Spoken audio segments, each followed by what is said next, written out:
Hi, it's Grandpa from Grammy and Grandpa Read, and today's book is The Fabulous Song by Don Gillmor and Marie-Louise Gay. It's a Stoddard Kids publication. So here we go. When Sarah Pimpkin's brother was born, they named him Frederick, as in Frederick Chopin, Mr. Pimpkin announced, the great composer. Chopin was a genius, Mrs. Pipkin often added. When the Pipkins took Frederick for walks in his stroller, people always looked at him and said, "My, what a beautiful baby." And musical, too, his mother would say. Actually, Frederick wasn't a beautiful baby. He looked like a turnip left too long on the windowsill.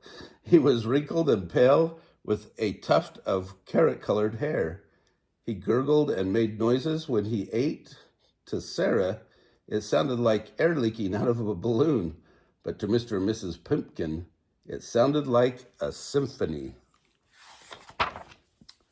When Frederick was 5, his parents gave him piano lessons because Sarah had taken them. The teacher's name was Mr. Strichter. He lived in a dark house and had a dog named Peanut that barked at everything. Frederick didn't like the piano. He was worse. The piano didn't. What was worse was the piano didn't like Frederick. When he played it, sounded like a brick crashing through a window. "I don't want to play the piano," he told his mother. "You'll be glad you took lessons when you grow up," she said. "Then I don't want to grow up," Frederick replied. After 3 months, Mr. Strichter told the Pipkins that Frederick would never learn to play the piano. They bought him a clarinet. Frederick and Mrs. Pimpkin took a bus to the clarinet teacher's house. Her name was Mrs. Lumpley. Frederick thought she looked like a goldfish. When Frederick blew into his clarinet, it gave him a headache. "You have to feel the music," Mrs. Lumpley told Frederick. The only thing he could feel was the headache. The best thing about the clarinet was that it was small enough to leave on the bus, which Frederick did. When they got home, his mother noticed the clarinet was missing. "I must have left it on the bus," Frederick said. "By accident?" Mrs. Pimpkin phoned the bus company. The next day, Frederick and his mother drove to a warehouse that was full of all things people leave on buses. There were 16 clarinets, 9 oboes, 6 saxophones, 11 cellos, 29 recorders, and more than 100 violins. Frederick saw lots of other mothers with children searching for lost instruments.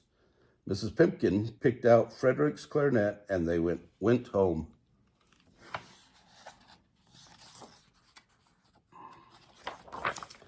Over the next few months, Frederick tried almost every instrument in the orchestra.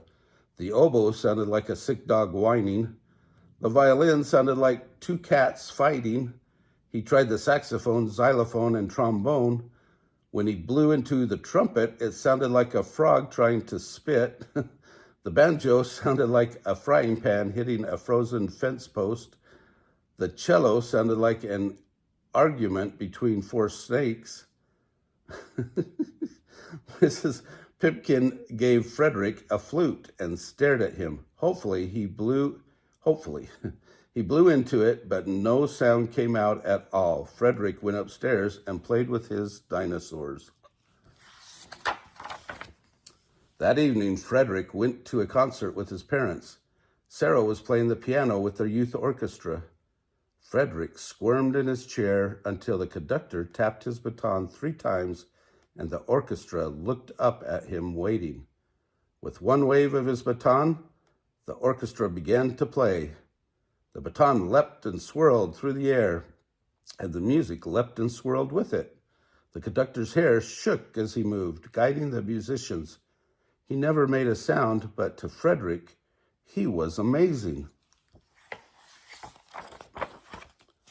After the concert, everyone congratulated Sarah on her piano playing. "You were wonderful," his mother said. "Really great," her father said. "You have a pimple on your nose," Frederick said. Everyone was talking about it. On Frederick's 7th birthday, the whole Pimpkin family gathered for a huge party. Uncles and aunts and cousins and grandparents came to Frederick's house, and each one brought a musical instrument. The house was full of musical pimpkins, so full that no one could move. The problem was they all wanted to play a different song. Grandpa Pipkin wanted Happy Birthday. Grandma Pipkin wanted Michael row the boat ashore. And two cousins began to play Old MacDonald Had a Farm. Sarah was tinkling away at the piano, and Frederick's aunt tooted Jeepers Creepers on her flute. It was more like a herd of buffalo arguing about the weather than a birthday party. Frederick had to do something. He climbed up on a chair and took his wooden spoon out of his pocket. He tapped it 3 times on his uncle's head. His uncle shouted. The room became silent as everyone stared up at Frederick in surprise. Frederick waved the wooden spoon slowly with his other hand. He pointed at his uncle, who began to plunk softly on his banjo. It was a song that no one had ever heard before. Not even his uncle knew what he was playing. Frederick went on waving his spoon, and the oboe and the guitar joined in. Then he nodded at the violin and trumpet. Soon everyone was playing the fabulous new song and wondering where it had come from. Frederick shook his hair and thrashed his spoon through the air, and the musical pimpkins shook and thrashed along with him. They played until their faces were red, until their arms were tired, until their hearts were pounding.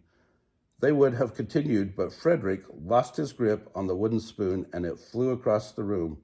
The fabulous song ended, and no one knew where it had come from or where it had gone. They were still wondering as they sat down at a table. By the time dinner was served, they were arguing. When dessert was carried in, they were all trying to hum and whistle and sing the fabulous song. It sounded like 12 rocket scientists talking backwards, but Frederick wasn't listening. He had found his wooden spoon behind the curtains and was eating his ice cream with it. As he ate, he hummed quietly to himself. A new song, a stupendous song, was playing in his head. After dinner, the Pimpkin family orchestra would play it, and he, the great Frederick Pimpkin, would lead them. Oh, that's a good story. Sometimes you just don't have musical talent in your bones, but maybe you can be a leader. If you like this book, smash the like button down below. Give us a big thumbs up. Subscribe to our channel of Grammy and Grandpa Read. And watch the playlist. I don't know which playlist I'll throw this one under, but it'll be in one of them for sure. Maybe the books that Grandpa reads. There you go. Have a great day.